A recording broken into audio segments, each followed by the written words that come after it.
So good morning সবাইকে। সবার দিন খুব ভালো কাটুক আর সবাই খুব ভালো থাকুক। অ্যাজ ইউজুয়াল প্রত্যেক দিনের মতোই আজকেও ঘুম থেকে উঠেই বারান্দার গাছের কাছে চলে যাই। আর এটা হলো আমার পুজোর সামগ্রী। এগুলো জলের মধ্যে রেখেছি যাতে যতক্ষণে আমি পুজো দেবো ততক্ষণ অবধি যত ঝামড়ে না যায় আর কি, মানে সংকুচিত না হয়ে যায়। আর এটা হলো আমার জাস্ট একটা ফ্লাওয়ার ভাসে বসানো মানি প্ল্যান্ট, যেটা খুব শখ করে বসিয়েছিলাম।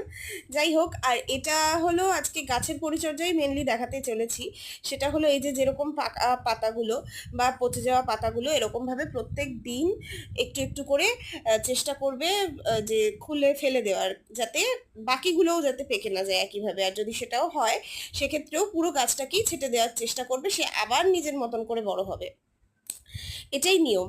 আর এরপর আমি একটা সাফের পাতা দেখিয়েছি, যেটা গাছের দোকানেই পাওয়া যায়, 10-15 টাকা দাম নেয়।